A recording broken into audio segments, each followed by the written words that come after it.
Hola, soy Ivana María Giachino, instructora de RCP Neonatal de Córdoba y de la Sociedad Argentina de Pediatría, referente del Hospital Río Cuarto San Antonio de Padua, nivel 3B.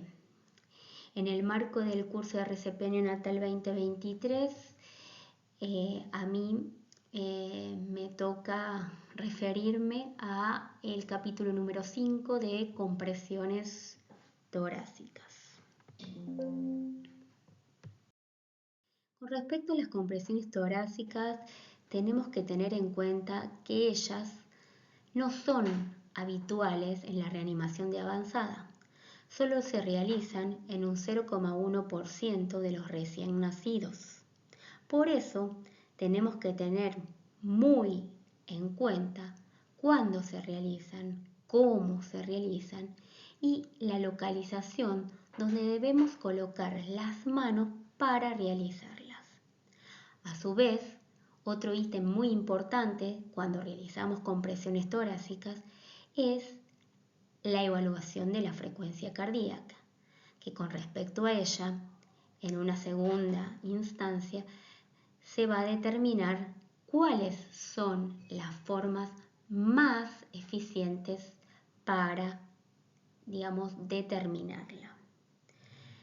Otro ítem importante es cómo deben realizarse las compresiones torácicas. Las mismas tienen que ser rítmicas del esternón, comprimiendo el corazón contra la columna vertebral, lo que va a aumentar la presión intratorácica y permitir así mantener la circulación de la sangre al resto del organismo, especialmente al cerebro, para disminuir sus daños. Entonces, siguiendo con las compresiones torácicas, siempre lo primero que tenemos que determinar cuándo las vamos a tener que realizar. Entonces, tenemos que saber que hay que realizarlas cuando la frecuencia cardíaca es menor a 60 latidos por minuto, luego de 30 segundos de ventilación efectiva, con ventilación con presión positiva, y luego de haber realizado los pasos correctivos de la ventilación con el acrónimo Mr. SOPA, que acá en la diapositiva los podemos volver a recordar y a visualizar. Continuando con la diapositiva anterior, nos referimos a ventilación efectiva con presión positiva a la ventilación que iniciamos con tubo endotraqueal o máscara laringea durante 30 segundos. Si los pulmones se ventilan adecuadamente, es poco probable que el recién nacido requiera de compresión torácica. Por lo tanto, no hay que iniciar la compresión torácica si no se ha establecido en forma correcta la ventilación. Recordar que la ventilación es la acción más importante en la reanimación neonatal. En caso que la intubación no fuera exitosa o factible, se puede usar una máscara laringea. Pero hay que recordar siempre que la intubación endotraqueal puede mejorar la coordinación entre la ventilación efectiva y la compresión torácica. Llegando a esta instancia de la reanimación, se requerirán dos operadores, uno encargado de ventilación y otro encargado de la compresión torácica.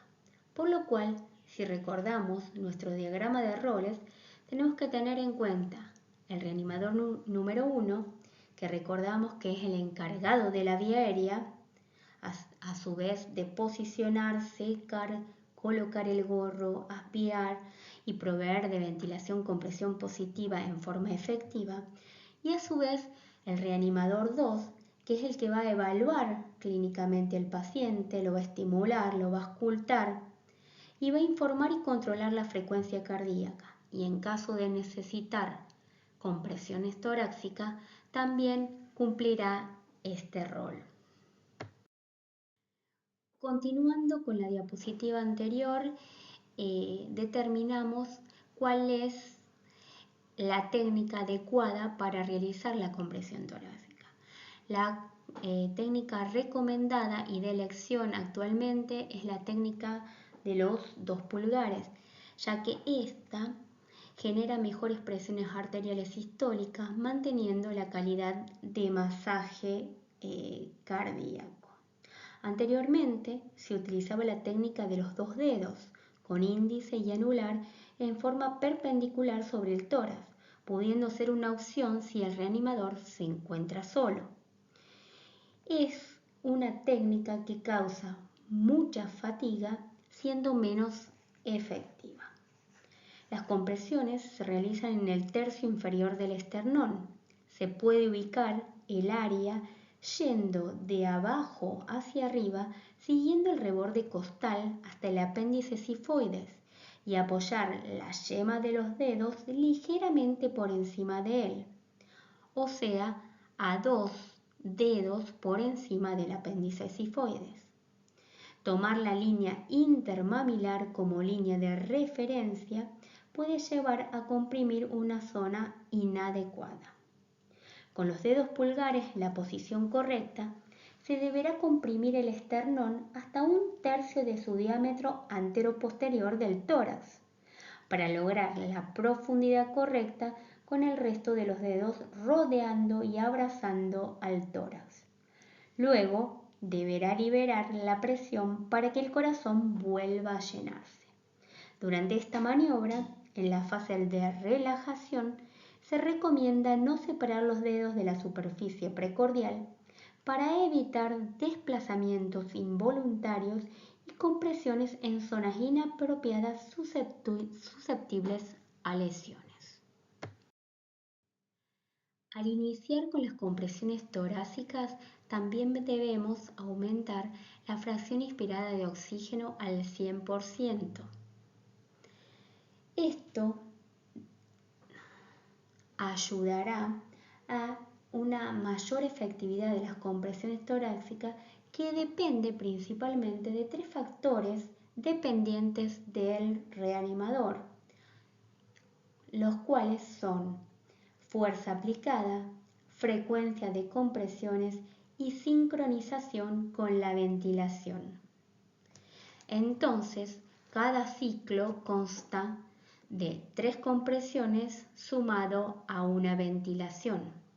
Las compresiones torácicas se deben realizar a una frecuencia de 90 por minuto, sincronizada con ventilaciones a una frecuencia de 30 por minuto, para lograr un total de 120 eventos por minuto.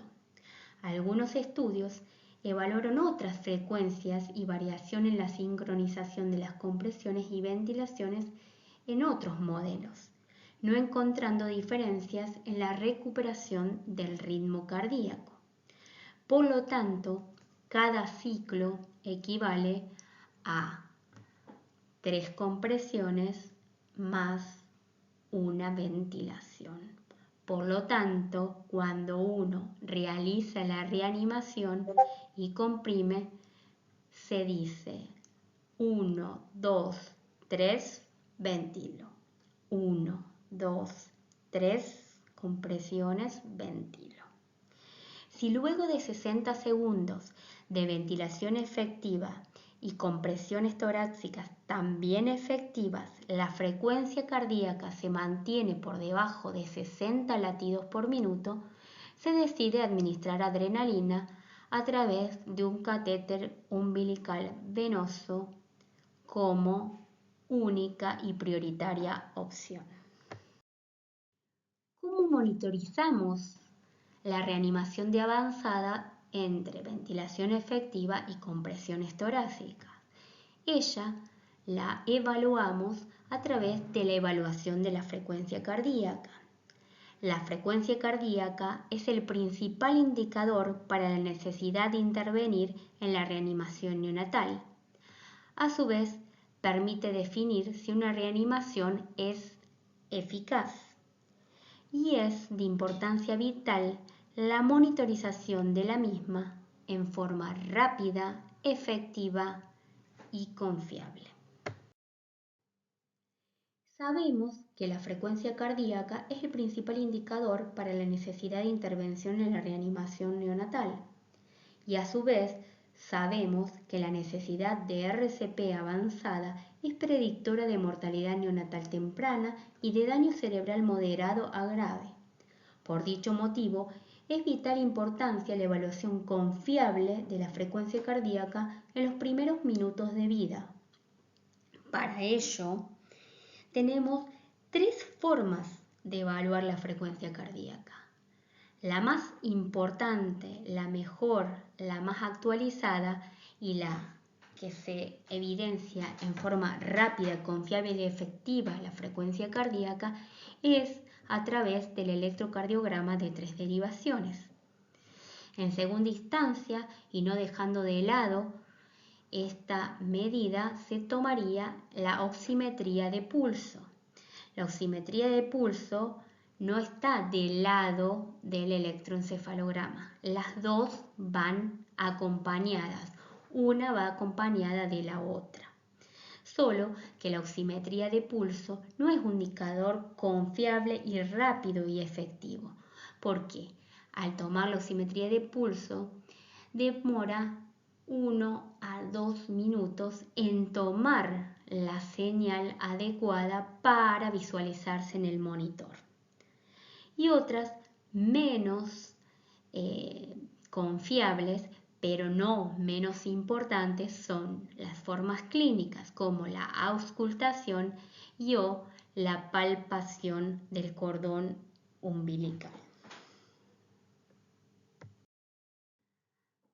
Reforzando lo que anteriormente mencionamos, decimos que el método por excelencia, por ser rápido, confiable y efectivo, es el electrocardiograma de 3 derivaciones, que este no suple al oxímetro de pulso, porque como decíamos anteriormente, los dos están en la reanimación de avanzada y deben estar en el recién nacido tomando uno la saturometría y otro la frecuencia cardíaca.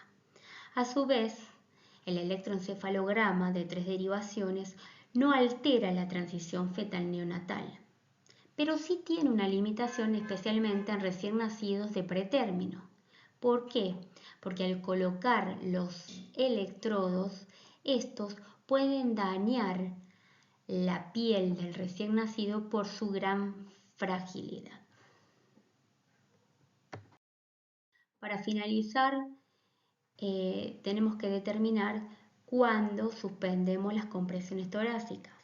Estas se suspenden cuando la frecuencia cardíaca es mayor a 60 latidos por minuto y al suspenderlas debemos aumentar la frecuencia respiratoria administrando ventilación con presión positiva efectiva a 40-60 ventilaciones por minuto.